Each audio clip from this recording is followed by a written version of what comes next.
Hey guys, it's your girl Chainy and I'm back with another video. Finally, 5 years later, here we are. I know you guys have been patiently awaiting.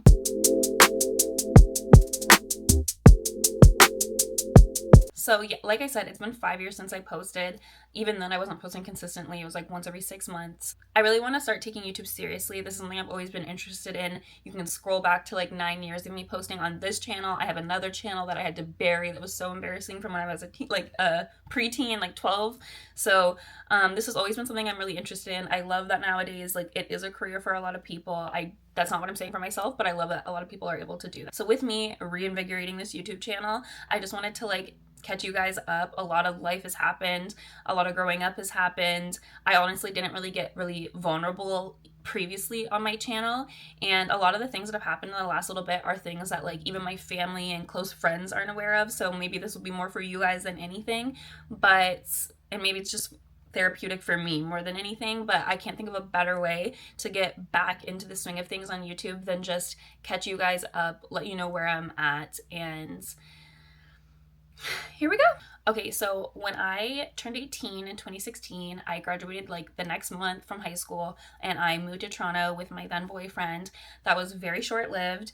I was going to school at the time. I was working a bunch of like odd little random jobs. Like, I love my parents, but they never really taught me about like financial literacy in terms of like saving money, like all of these things. Like, I literally was packing my stuff up to Toronto. My mom was like, "Do you have money set aside?" I was like, I thought you was, and mind you, they definitely did help me out for like the first year that I was out there. My grandma helped me a lot too. But yeah, like I still had to, they paid partial of my rent for the first year I lived there. But I still had to pay all my groceries, any like transportation, any like a lot of school stuff. I didn't qualify for any grants because apparently my parents made too much money. You guys, anyone from Ontario knows that OSAP life. My boyfriend at the time, like, we're not a good match. We should have never moved together. Like, I get my parents wanting us to go together so that like we're not alone in this big city, but like that was never his path, and we're never gonna be like a forever thing. It was just such different people. So we broke up. We weren't even there together for a year, I don't think. And then I stayed in Toronto. He moved back. So I then had the burden of like everything on myself. And it was like that first year coming to an end. So I really needed to like take control of all my finances because my parents were only gonna help me out for so long. So I was working like multiple jobs. I was always working like minimum 2 jobs while in school. And then when I finished school, I was working 3 jobs. So I was always just trying to like hustle to be able to afford the lifestyle that I want, because mind you, I wasn't like, some days I was hustling to like eat some ramen, but then some days I was hustling to go buy like a YSL bag after work. So my priorities definitely varied. Like, I probably bought the YSL bag and then ate the ramen. So I don't know, but that was kind of like what I was doing when I was like 18, 19. So even as a kid, I grew up fast. Like, grew up fast. That's not what I meant. That's not what I meant. But I meant like I just was mature. I had a lot of responsibility, like really early on. Like the second my siblings were born, I was instant babysitter for them because I'm 10 and 13 years apart from my siblings. So like my mom popped them out, I was instant babysitter. My mom back to work. So I was my mom's employee from day one. She owned her own businesses. So like it's just always been the lifestyle that I grew up in, that I had to hustle, I had responsibility. These are the things I did. When I was like 19, when I just turned 19, I got a job at a club and I was doing a VIP host, and then I would do bottle service sometimes as well. And I would literally like go to my shift at the club and like be done at 4 a.m. and like drive to the mall that I worked at, Yorkdale, if you guys know. And I would drive to the mall, like, not me and my friend who also did this similar thing, and like we would sleep in her car, and like we would just sleep in the car for like 4 hours, get up, go open our retail stores in the morning. So I don't even know what this is all about, but I'm just telling you guys like what that was like. And then I met my husband through like the club industry, a tale as toxic as time. He was a promoter. I was like doing bottle service, and we met through like groups of friends who were all in the industry together. I think it was the fact that like nobody thought that either of us would settle down is what like kind of like encouraged us to just like want to be together. I don't know if that makes sense. Like, I think it was just like all the odds. Like, everyone's like, they're not gonna end it together. There's bottle service girls, like promoter, like what do you mean, like whatever. So we ended up being together. When I was 20, I think is when I had met him. So I had already been working in the industry for a little bit. And we just like instantly like fused. Like he was my best friend. Like we literally just like got along so well and agreed on so many things. And I felt like so many things that I was like searching for, like he had and was gonna like be able to impart, like give me his wisdom and just like help me on the right path in certain ways, and then vice versa for myself, because I was a very independent person. He was not a very independent person in terms of like he was still living with his family. He's like Middle Eastern. That's very normal, and also just very normal even if you're not Middle Eastern. In Toronto things are expensive. Like why would you move out if you don't need to, if your family lives there? So his mom took care of a lot of things. Like I literally love his mom, one of my favorite people in the entire world, but she'll even say she coddled him a little bit. So like there were like life things I taught him, and then there were like life things he taught me too, because in terms of like finances and just like patience and like things like that are definitely things that he brought to the beginning of the relationship for me, and I really appreciated that, and that's what just really like built our foundation. So we moved in together. We actually made plans to move in together for like the first week or second week of March 2020. So literally like the week after we moved in, like we were hearing rumblings about like some potential like lockdowns. I don't think there were any lockdowns in Canada yet, but like they were talking about it, and there were lockdowns in the US at that point. And we decided that we were going to move in together. So we moved in together, or sorry, we had already decided to move in together. So like we were just, it was happening.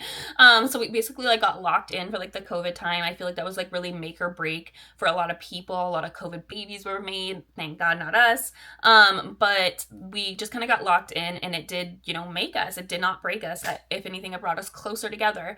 And we really just continued to build on our like foundation. And then especially during COVID, it was just felt like we were trapped in Toronto. Like you couldn't go outside. Like it was so cold, so you didn't even want to go outside most of the time. But then in the when it was nice weather, they would like fine you. And it was so different. If anyone from the US is watching this, COVID in Canada and COVID in the US were completely different. Like it was so strict in Canada. You would get a fine if you were just out and about. You couldn't be in groups of large people. You had to have like a note going to your job sometimes, depending on like the certain lockdown thing. So it just, we felt really stifled. So I had just kind of started like applying loosely some jobs like in the US, like and yeah, just like some jobs in California, because like that was always our plan. Like that was another thing we really bonded on. Like we both wanted to end up in California.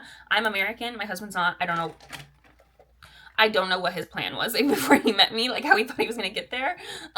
So and he knew he wanted to live there, but he was like, I don't think he had a plan. So when we met and we both wanted to move there, like off the bat, like, you know, I had the ticket essentially. It just felt like everything was really like aligning for us. So I just started like loosely applying, just like here and there, if I really like the job.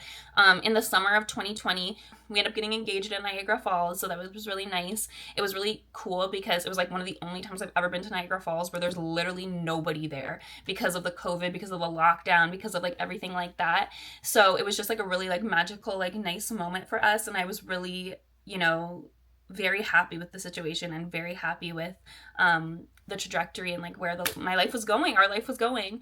So I was really sad though that I couldn't really like celebrate the things for my engagement, for my wedding, like in a true way because of COVID. So like I couldn't like have an engagement party. Like I never had an engagement party. I had a sleepover where I invited girls over who were going to be my bridesmaids, but like genuinely from the time of getting engaged in 2020, and then we did a civil ceremony that I'll talk about in 2021, and then I did my actual wedding in 2024, like so much had changed that like even the girls that I had asked to be my bridesmaids in 2020 did like the whole sleepover thing. That's its own debacle. I don't even know if I ever want to tell that story because it's just so frustrating. But yeah, those people were ended up not even attending my wedding versus like being in the wedding. So, you know, it's just interesting how like so many things changed. Like I had originally asked 4 girls to be bridesmaids, 2 of them stayed, and then I had to ask 2 different girls at the end of it, which I could not be more happy with the selection of people that ended up being in my wedding. I absolutely love every single one of those people till the day that I die. I never question our friendship with the people that were in my wedding. And that is exactly how I wanted to feel. And I'm so happy with the outcome of that. Okay, so after the little sleepover thing, that was like a debacle, whatever.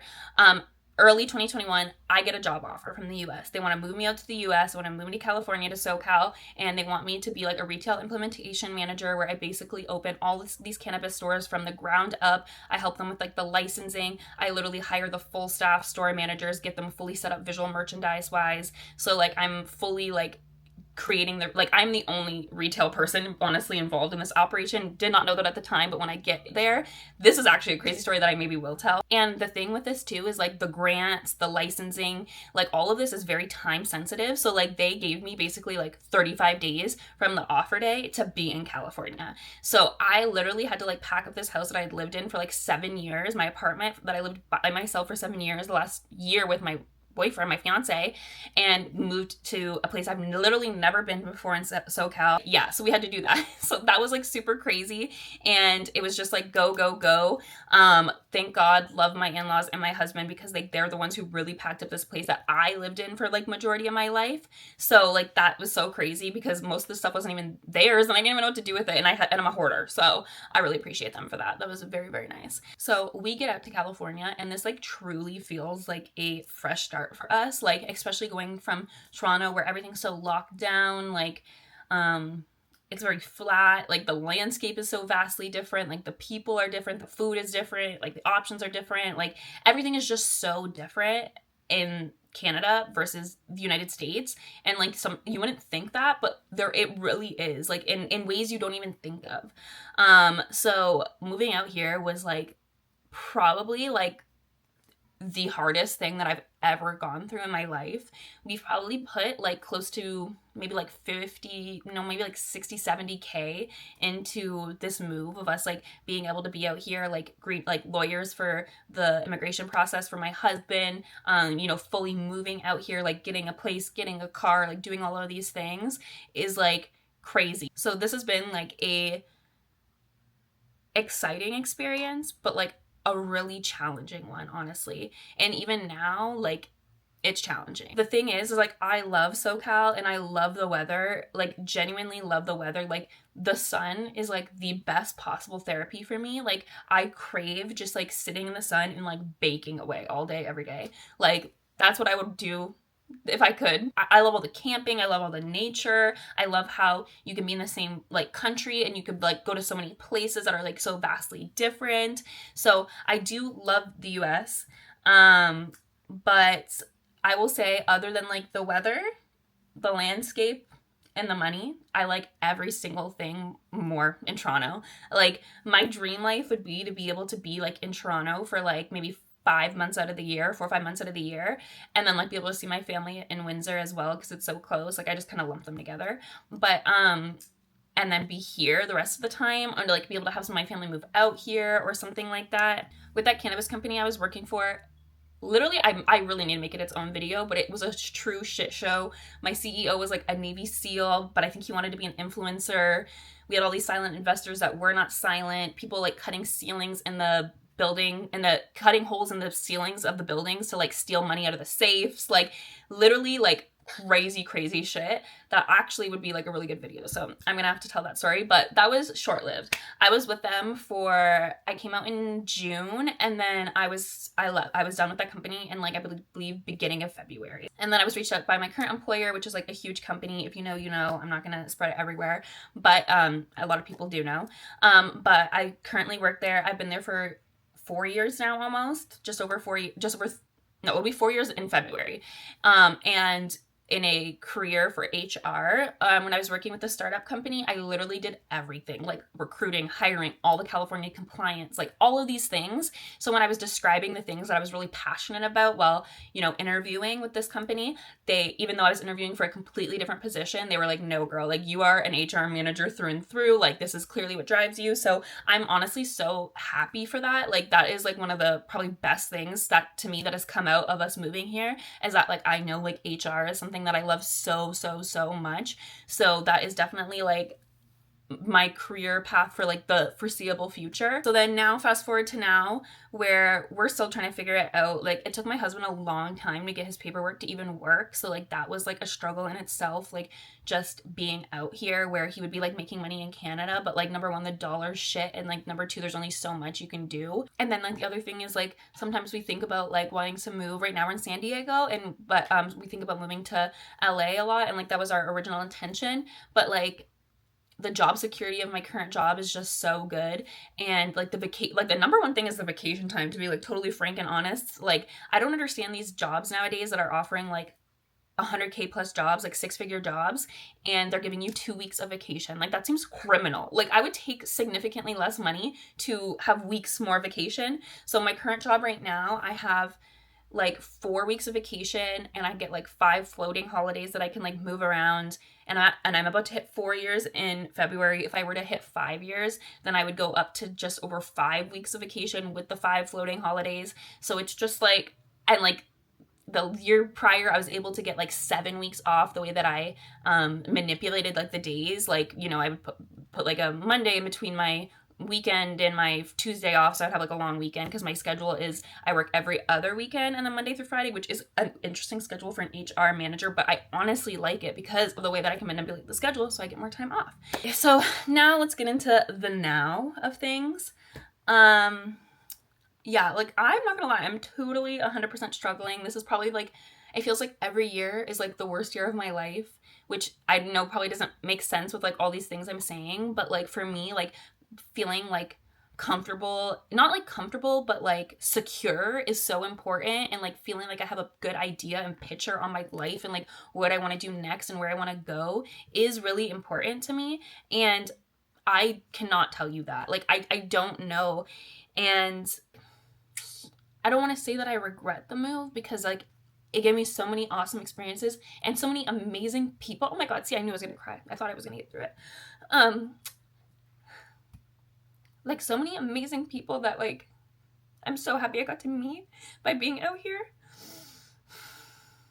But I don't understand how people do this and then like have no family near them, or like friends that are like you know, it's really hard for me to make friends in my job now, because I'm an HR manager. Who wants to be friends with, who can even be friends with the HR manager? Like I'm not allowed.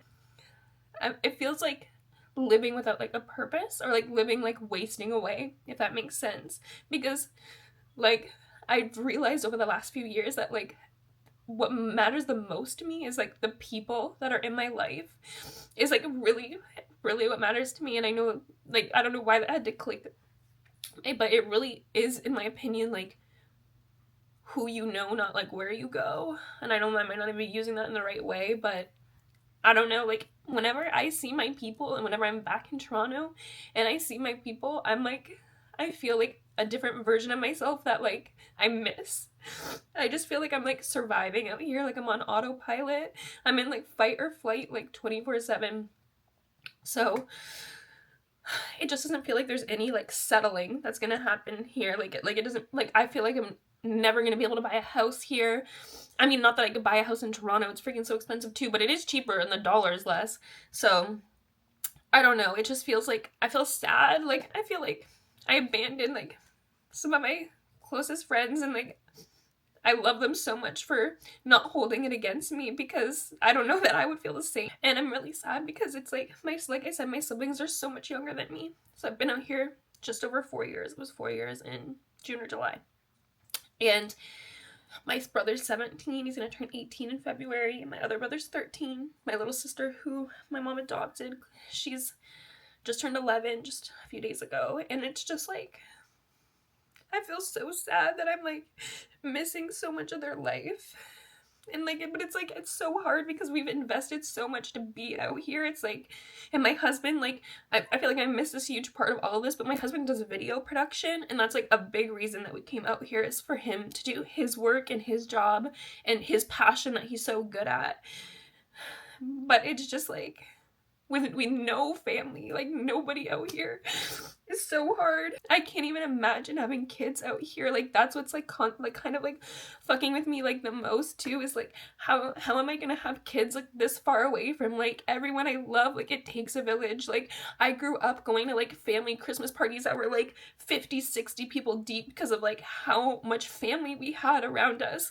And I just like can't imagine raising a child and not giving them that experience. Like, there's also so much political stuff in the US that I just like don't agree with. That makes me feel like so sick. I just feel kind of lost right now, and I hope that by starting this YouTube channel and some of the other things that I'm doing in my life, like I'm talking with my doctors, because some part that I didn't touch on here, but maybe this is getting long, so I probably need to make a few different videos for this, but like I was diagnosed with BPD when I was 18 or 19. So like managing that has been like a struggle. That's the other thing in Canada, is I feel like they don't take any mental health things seriously. Like, I was trying to deal with it for years before I could even get like an appointment, a therapist, therapy. Like, God forbid they even mention medication to you. Like, so thankfully out here they've been working with me, but I pay $500 a month for my health insurance, and I still have to wait 2 months for an appointment. But I'm struggling with that. I garden too much. Like, my literally was working in the cannabis industry. Like, I've gardened since I was like, the first time I think I was like 13, and then probably daily since I was 18, so like almost 10 years. So today's actually my second day of not smoking. I'm trying to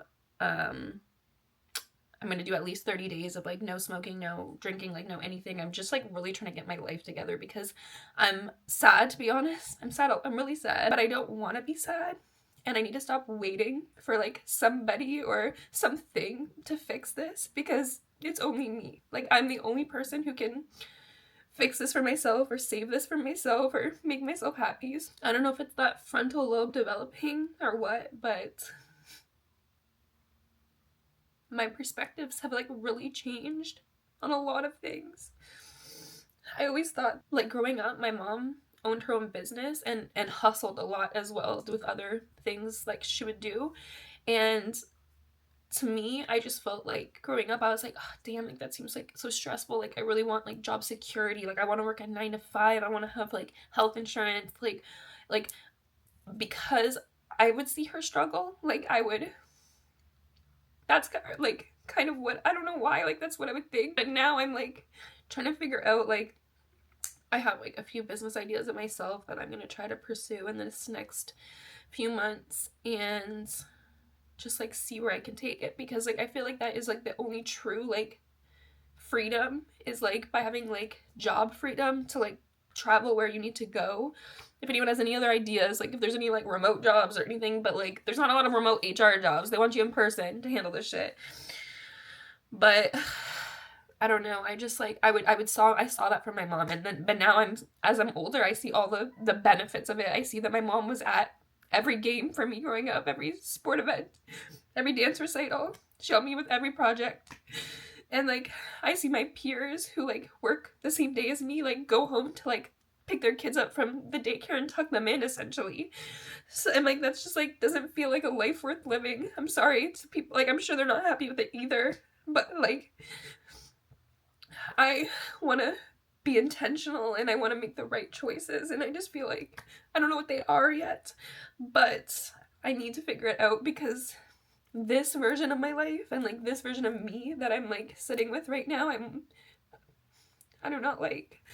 So I don't know, this got really emo at the end. I'm very sorry, but I don't even think anyone's watching this long. All right, guys. I think I'm gonna end this here. I've missed you, YouTube. I've missed you guys. I've always loved YouTube. I spent majority of my time on YouTube, distracting myself from my thoughts. So here I am, 5 years later, completely different version, completely different videos probably. So I think some of my next videos are going to be talking maybe a little bit about my BPD, or like also talking about me stopping my cannabis consumption or something like that, or maybe a more fun video. I don't know. Let me know if you guys want to see any of that, or if you have any suggestions. Other than that, guys, thank you for watching this video. Sorry I'm sad, but thank you for watching.